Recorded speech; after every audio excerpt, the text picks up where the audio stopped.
Hello everyone, welcome to my channel Tutor Ravi. So guys, I hope you all are fine and doing well.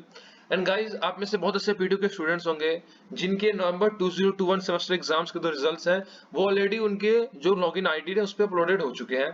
And कुछ ऐसे students हैं जिनके अभी तक result upload नहीं हुए हैं।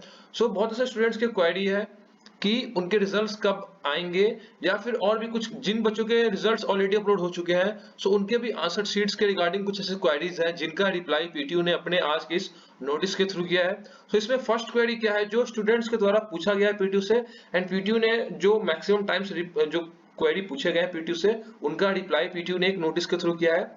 सो इसमें फर्स्ट जो क्वेरी है वो क्या है, when pending results will be declared. अब जैसे कि 17th और 16th ऑफ मार्च को बहुत से जो सेमेस्टर्स के रिजल्ट्स थे वो डिक्लेयर हो चुके थे। बहुत से स्टूडेंट्स हैं जिनके रिजल्ट डिक्लेयर हो चुके हैं 16th और 17th ऑफ मार्च को, बट अभी बहुत से स्टूडेंट्स के रिजल्ट अभी डिक्लेयर नहीं हुए। सो उनके रिजल्ट्स कब डिक्लेयर होंगे, उनके रिप्लाई है it will take 8 to 10 working days. अब वर्किंग डेज मींस जो हॉलीडेज होते हैं वो काउंट नहीं होंगे, संडे ये सब काउंट नहीं होगा। सो नेक्स्ट 1 वीक और मैक्सिमम 2 वीक आप एज्यूम कर लें तो आपका रिजल्ट डिक्लेयर हो जाएगा पीटीयू के साइड से।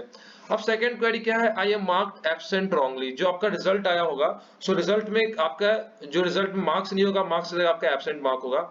सो वहां पे क्या रिप्लाई आया है, वो पीटीयू ने वहां पे आपका एब्सेंट मार्क क्यों किया है उसका रीजन ये है, answer sheet neither uploaded on portal not sent विया email on same device student.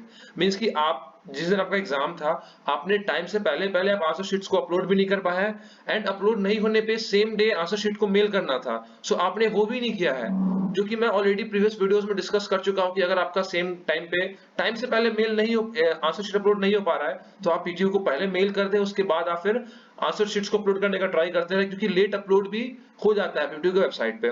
सो यही है कि अगर आपका एब्सेंट मार्क है इट मींस कि ना तो आपने आंसर शीट्स को अपलोड किया है और ना ही आपने सेम डे मेल किया है। सो अब ये नहीं किया तो अब इसका सॉल्यूशन क्या होगा, तो सॉल्यूशन ये होगा कि आपको रीअपियर एग्जाम देना पड़ेगा नेक्स्ट सेमेस्टर में जब भी एग्जाम आएगा, तो उस टाइम पे आपको सब्जेक्ट्स का रीअपियर एग्जाम देना होगा। नेक्स्ट क्वेरी क्या है, I could not upload answer sheet on portal but sent the answer sheet via email on the same day। Means कि कभी-कभी ऐसा भी होता है पीटीयू साइट पे कि आप आंसर शीट अपलोड करते हैं बट पीटीयू के सर्वर पे ही कुछ ऐसा इशू आ जाता है कि आपका आंसर शीट्स अपलोड नहीं हो पा रहा होता है। बट अगर आपने सेम डे मेल कर दिया है एंड फिर भी आपका जो आंसर जो रिजल्ट है वो अभी नहीं आया अभी तक, या फिर आपका रिजल्ट अभी आने वाला है, तो आपको करना क्या है कि आपने पीटीयू को जो मेल किया था आंसर शीट, यहाँ पे आपको दिख रहा होगा इस मेल पे आपने पीटीयू का आंसर शीट मेल किया होगा पहले, तो आपको दोबारा वहीं पे जाके जो ईमेल का आपका सेंड फोल्डर होगा वहां से आपको वो सेम आंसर शीट्स को दोबारा पीटीयू को इसी मेल पे फॉरवर्ड कर देना है। देन फिर उसके बेसिस पे फिर आपका रिजल्ट डिक्लेयर होगा। नेक्स्ट क्या है, I couldn't upload answer sheet on portal but send the answer sheet विया email on the next day. यहाँ पे क्या था, यहाँ पे आंसर शीट आपने सेम डे मेल किया है तो एक्सेप्ट हो जाएगा, बट अगर आपने जिस दिन आपको जो आपका आंसर शीट है उसको अपलोड करना था आपने अपलोड नहीं किया है बट आपने ईमेल किया है next day, so next day के लिए यहाँ पे क्या जो इनका रिप्लाई है कि आप उस एग्जाम में आपका रीअपियर आएगा, एंड फिर आपको जब अप्रैल 2022 सेमेस्टर एग्जाम होगा सो उसमें आपको अगेन वो एग्जाम देना पड़ेगा, उसके लिए आपको फिर रीअपियर फॉर्म फिल करना पड़ेगा, एंड ये जो आपका आंसर शीट्स होगा वो इवेलुएट नहीं होगा। जो लास्ट एग्जाम हुआ था लाइक आप जून 2021 जुलाई 2021 के टाइम पे जो ऑनलाइन एग्जाम हुआ था वहां पे लेट अपलोड भी पीटीयू एक्सेप्ट कर लिया था, बट इस वाले एग्जाम में थोड़ा सा रिस्ट्रिक्शंस ज्यादा थे। सो पीटीयू जिन बच्चों ने नेक्स्ट डे मेल किया है अगर उनका अपलोड नहीं हो पाया है एंड उन्होंने अगर नेक्स्ट डे मेल किया है सो वो आंसर शीट्स पीटीयू के साइड से एक्सेप्टेड नहीं है। नेक्स्ट क्वेरी क्या है, I uploaded question paper first page of answer sheet wrong answer sheet any other document. तो यहाँ पे क्या, such students would appear in next examination April 2022 as a reappear candidate. अब जैसे कि इसमें ये मेंशन है इस पॉइंट में कि अगर आपने गलती से कोई और पीडीएफ अपलोड कर दिया हो, या फिर आपने गलती से क्वेश्चन पेपर ही अपलोड कर दिया उस शीट की जगह पे, या फिर आपका फ्रंट पेज रॉन्ग था, रॉन्ग अपलोड हुआ, ऐसा कुछ है तो आपको अगेन रीअपियर एग्जाम देना। अगर आपका रिजल्ट आ गया है तो वेल एंड गुड है, लेकिन अगर आपका रिजल्ट नहीं आया सब्जेक्ट में, अगर सब्जेक्ट में रीअपियर हो फेल है तो आपको क्या करना है, रीअपियर फॉर्म फिल करना होगा जब नेक्स्ट अप्रैल 2022 का जब सेमेस्टर एग्जाम होगा। अब यहाँ पे लास्ट टाइम जब एग्जाम हुआ था तो लास्ट टाइम में क्या था कि इस बार भी ये रूल था कि अगर आपका रॉन्ग आंसर शीट अपलोड हो गया है तो अगर आप सेम डे मेल करते हैं, सेम डे मेल करने के बाद वो आंसर शीट एक्सेप्ट हो जाता था, लेकिन जो जनवरी 2002 ये जो नवंबर 2021 का एग्जाम था इसमें कुछ कंडीशन पीटीयू की तरफ से एक्स्ट्रा ऐड हो गया था एज कंपेयर टू जो इनका मई जून 2021 के टाइम पे ऑनलाइन एग्जाम हुआ था। कंडीशन ऐड क्या हुआ था कि आपको कॉलेज के साइड से पीटीयू को एक मेल करवाना होगा, एक एप्लीकेशन लिखना होगा कि आपका आंसर शीट गलत अपलोड हो गया है एंड आपने मेल के थ्रू करेक्ट आंसर शीट को सेंड कर दिया है। ऐसा कुछ प्रोसीजर था, बहुत बच्चों ने इसे फॉलो किया तो उनका एक्सेप्ट भी हो गया, बहुत बच्चों का नहीं भी हुआ है, तो जिनका नहीं हुआ है उन्हें फिर अप्रैल 2022 के टाइम पे रीअपीयर फॉर्म फिल करके फिर रीअपीयर एग्जाम देना होगा। नेक्स्ट क्या है, I am not satisfied from result.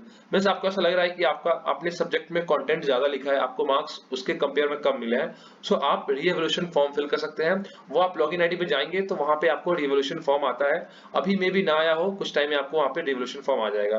But मेरा एक सजेशन है आपसे कि अगर आपका रिजल्ट आ चुका है, अगर आप सब्जेक्ट में पास हैं, तो आप रीअपीयर फॉर्म ना फिल, रीएवोल्यूशन फॉर्म ना फिल करें, ये मेरा एक सजेशन है। बाकी आप देख लें, आपको जैसा लगता हो कि आपका कंटेंट के अगर कंटेंट्स के कंपेयर में लेस मार्क्स मिले तो आप रिवोल्यूशन फॉर्म को फिल कर सकते हैं। एनपीटी की तरफ से ये भी एक एडवाइजरी है कि आप जो स्टूडेंट्स हैं वो पीटीयू का जो मेन कैंपस है वहां पे विजिट ना करें रिगार्डिंग दिस, ये एग्जाम्स के रिगार्डिंग कि आपका आंसर शीट्स क्या गलत अपलोड हो गया है, मार्क्स नहीं है, ऐसा कुछ। अगर आपको फिर भी कोई क्वेरी होता है तो आपको जो आपका लॉगिन आईडी है www.ptuexam.com पे जब आप लॉगिन आईडी से लॉगिन करते हैं, वहां पे आपको क्वेरी पूछने का आपको एक ऑप्शन आता है, स्टूडेंट इंक्वायरी पोर्टल, वहां पे आप जाकर क्वेरी को पुट अप कर सकते हैं, वहां से आपको 1 डेज और 2 डेज और मे बी सेम डे वहां से आपको रिप्लाई मिल जाएगा। सो गाइज आई होप कि आपको ये क्लियर हो गया इस वीडियो से कि कुछ ऐसे क्वेरीज थे जिनका पीटीयू ने एक ही नोटिस में रिप्लाई कर दिया है, एंड ये क्वेरीज मैक्सिमम स्टूडेंट्स को थे। जो यहाँ पे फर्स्ट 5 जो क्वेरी है, क्योंकि जो लास्ट क्वेरी है 6 क्वेरी, ये बहुत स्टूडेंट्स को नहीं भी डाउट होता है क्योंकि उन्हें ऑलरेडी आइडिया होता है कि वो पास है, तो वो रिवोल्यूशन फॉर्म नहीं फिल करते हैं। बट जो फर्स्ट 5 क्वेरी है, ये बहुत बच्चे एंड कंटिन्यूअसली कमेंट सेक्शन में मैसेज करते थे। एग्जाम के टाइम पे भी बहुत बच्चों ने रॉन्ग आंसर शीट अपलोड कर दिया था। फिर वहां पे नोटिस में था कि जब वो पीटीयू के इंक्वायरी पोर्टल पे क्वेरी अपलोड करते थे तो वहां से उन्हें यही रिप्लाई आता था कि आपको अपने कॉलेज की साइट से एप्लीकेशन फॉर्म पीटीयू को लिखवाना पड़ेगा। ऐसा कुछ प्रोसीजर था, फिर भी बहुत बच्चों के एक्सेप्ट हो गए आंसर शीट, बहुत बच्चों के नहीं भी हुए हैं। सो आपको जो यहाँ पे प्रोसीजर है उन्हें फॉलो करना है। एंड गाइस आई होप कि आपको ये डाउट्स क्लियर हो गए। फिर भी कोई डाउट हो तो आपको यहाँ पे नोटिस में एंड में मेंशन दिया कि आप अपने इंक्वायरी पोर्टल से जाकर आप क्वेरी को पुट अप कर सकते हैं। So guys, thanks for watching the video and don't forget to like, share this video to all and subscribe the channel. Thank you.